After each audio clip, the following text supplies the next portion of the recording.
क्या आपने कभी ऊंट को सजते संवरते हुए देखा है?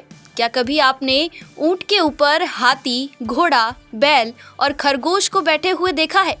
अगर नहीं तो आपको हम ले चलते हैं राजस्थान के बीकानेर जिले में, जहां पर ऊंट को दूल्हे दुल्हन की तरह सजाया जाता है, वो भी खास मौके पर। अब आप भी सोच रहे होंगे कि ऊंट को क्यों सजाकर तैयार किए जा रहे हैं। क्या ऊंट की शादी किसी ऊंटनी से करवाने की तैयारी है? अरे ऐसा बिल्कुल भी नहीं है। दरअसल बीकानेर में 9 से लेकर 11 जनवरी तक अंतर्राष्ट्रीय ऊंट उत्सव आयोजित होने जा रहा है। बता दें कि इस ऊंट फेस्टिवल में 3 दिनों तक ऊंट नृत्य, ऊंट दौड़ और फर कटिंग के साथ साथ सैलानियों के बीच अलग अलग प्रतियोगिताएं आयोजित की जाएंगी। इस ऊंट उत्सव में फर कटिंग प्रतियोगिता भी मुख्य आकर्षण का केंद्र रहती है। इस प्रतियोगिता में शामिल होने के लिए ऊंट पालक पूरे साल मेहनत करते हैं और जैसे जैसे ऊंट उत्सव नजदीक आता है, तैयारियों का सिलसिला और भी तेज हो जाता है। प्रतियोगिता में ऊंट के शरीर पर फर कटिंग की जाती है। ये आकृति उकेरने की कला, जिसे स्थानीय भाषा में फर कटिंग कहा जाता है, वो अपने आप में एक अद्भुत कला है। इस पर कटिंग प्रतियोगिता में जिसका ऊंट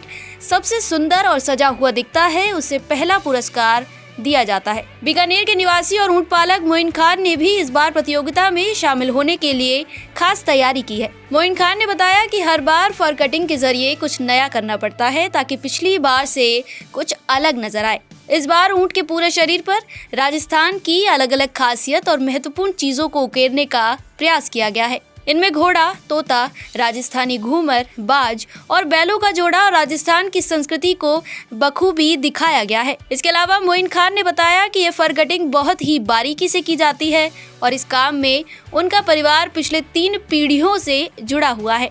राजस्थान के रेतीले धरों में गुलाबी सर्दी के बीच आयोजित होने वाला ये अंतर्राष्ट्रीय ऊंट उत्सव काफी प्रसिद्ध है, जिसको देखने के लिए देश ही नहीं बल्कि विदेश से भी भारी संख्या में पर्यटक आते हैं।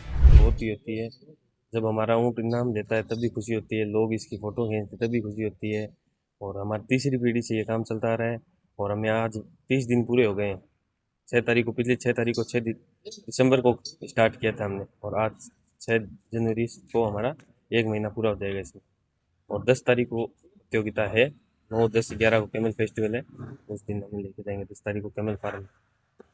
अलग अलग करने की कोशिश हो रही है, वही उसको जीत करने की कोशिश हो रही है। प्लस इन सब का एक वो कारण है इनको सबको मनाने का। जैसे हाथी को मनाने का कारण है कि ऊंट की हाइट है ना, वो हाथी जितनी बड़ी होनी चाहिए।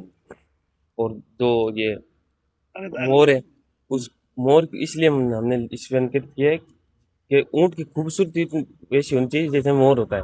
और ऊंट घोड़ा इसलिए हमने उस पर अंकित किया है कि दौड़ ऊंट में घोड़ी जितनी होनी चाहिए। खरगोश हमने इसलिए इस पर अंकित किया है कि ऊंट में स्टेमिना खरगोश जितना होना चाहिए।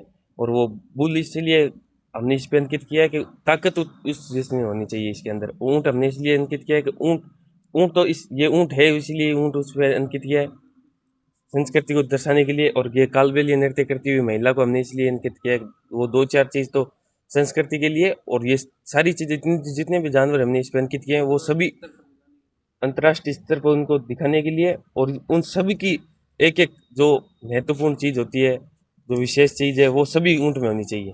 नाम बताइए। मोइन खान।